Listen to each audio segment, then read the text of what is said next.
Hello, beautiful, beautiful, beautiful, beautiful, beautiful black people. I hope that all is well in your world. And this day has been a very, very successful day for you and all of your wonderful, wonderful, wonderful black loved ones. My beautiful people, are you familiar with the Homestead Act? The Homestead Act is probably the most rewarding affirmative action program for white folks that they have ever given to themselves.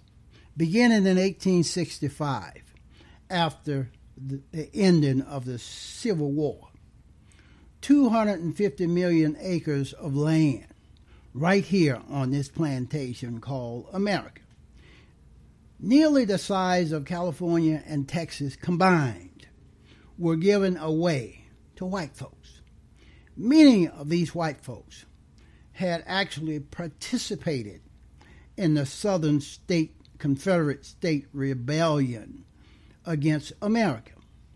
Black folks who had worked this land for generations as slaves and fought for the America in the Union Army during the Civil War were not allowed to receive any of this land.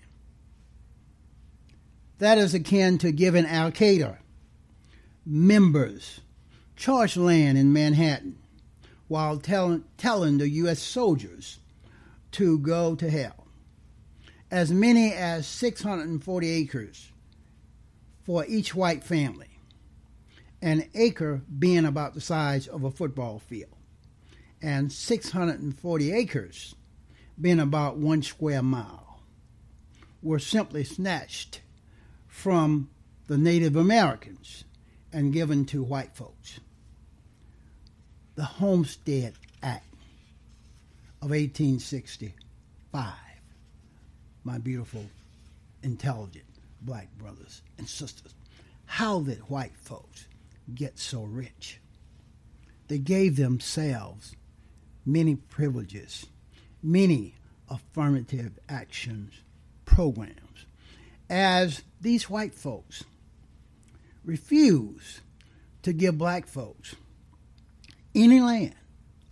Through an act of Congress, the federal government was giving away millions of acres of land in the West and in the Midwest, which meant that it was willing to undergird its white peasants from Europe with an economic floor.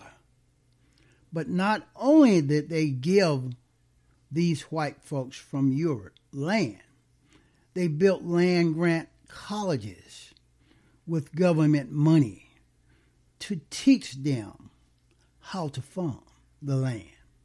Not only that, they provided county agents to further their expertise in farming the land. Not only that, they provided low interest rates in order that they could mechanize their farms. Not only that, today, many of these descendants of these white folks are receiving millions of dollars in federal subsidies not to farm. And they are the very same white folks that are telling black folks, people that look like me, that we ought to pull ourselves up by our own bootstraps. This is what we are facing in April of 2020. This is a reality. It's a reality every day of our lives. my beautiful black brothers and sisters. One more thing. Are you familiar with these white savior narratives that these white folks will present to us as movies, films, books, stories, etc., etc.? The white savior is a cinematic trope, T-R-O-P-E, in which a white character rescues non-white characters from unfortunate circumstances.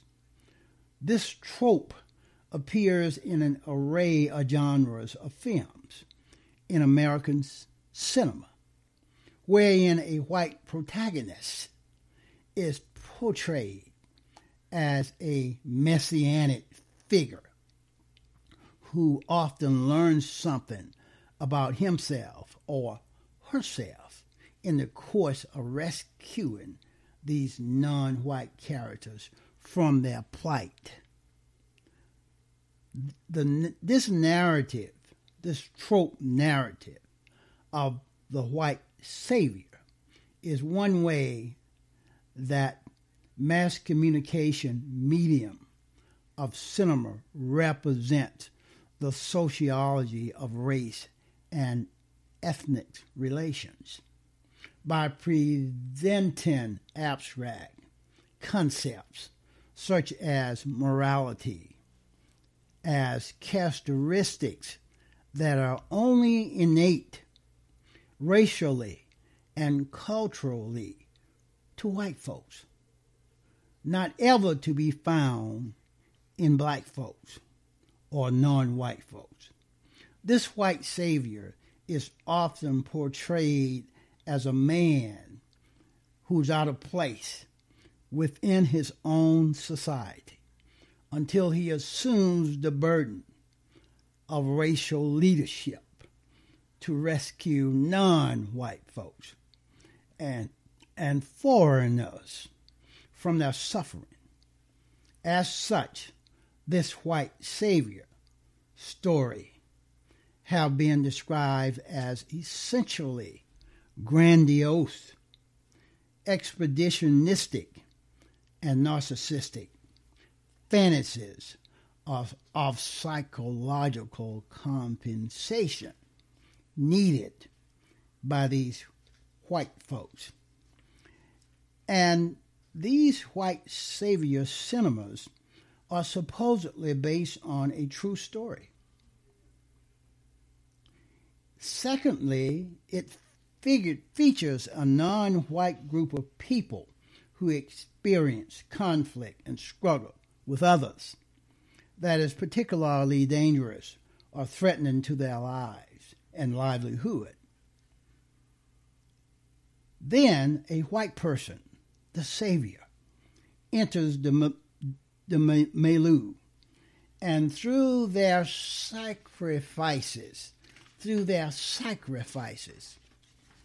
this white savior is a teacher, a mentor, a lawyer, a military hero, an aspiring writer, or wannabe Native American warrior, is able to physically save or at least morally redeem the person, the community of folks of color by the time these white savior movies end.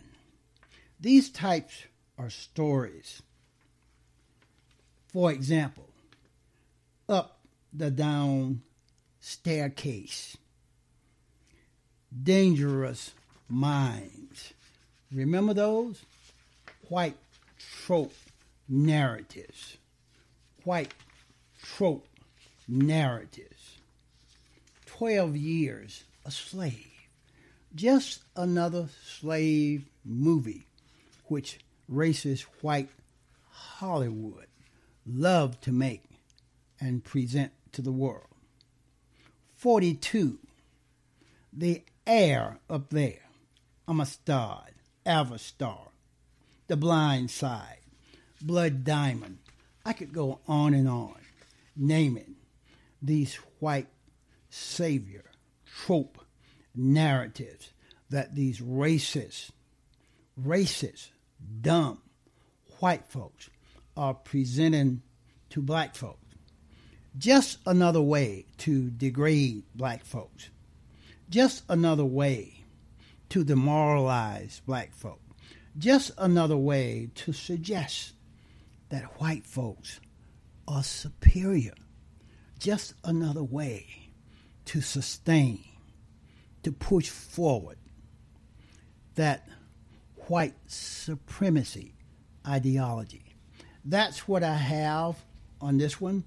Please go to the thrasherway.libsyn.com and you will have access to all that I do, my beautiful, intelligent black brothers and sisters. Talk to you again soon.